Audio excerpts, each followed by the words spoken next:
So let's start first by removing the shoe laces.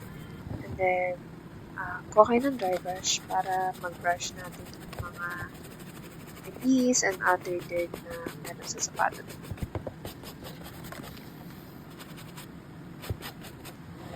This is our soap mixture.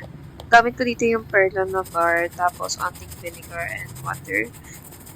Dito ko din binabad yung sintas.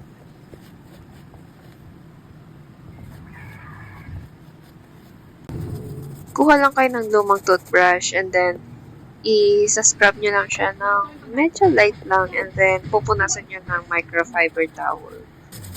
Gawin nyo lang din siya yan dyan sa flap ng sapatos and then every time na kinukuskus nyo siya, i-wipe down siya kagad ng microfiber towel para hindi siya super magbabasa ganun.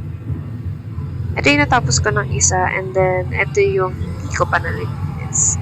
So makikita nyo na guys yung difference nung nalinis at sa hindi pa na. So pati yung ilalim, scrub din and then wipe it out with, ito, basahan yung ginagamit ko kasi ilalim naman yan. Pati yung inner sole, brush nyo lang and then wipe it with microfiber towel. Repeat nyo lang all step. Ayan, tapos ko na silang dalawa. Ito extra step lang na ginawa ko kasi medyo yung shape ng shoes is hindi siya super structured. So, kumuha lang ako ng t-shirt. So, hindi na ginagamit na t-shirt yan. Then, pinarolyo ko lang. Tapos, ipapasok ko lang siya or like isa-stuffing ko lang siya dun sa shoes. Para kapag natuyo siya, ma-hold niya yung shape niya or magkakaroon siya ng structure.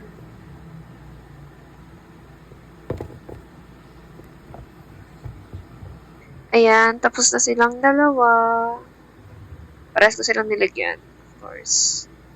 Ayan, ikot-ikot. So, see you sa part 2 guys for the result kasi medyo mahaba na tong video. Bye!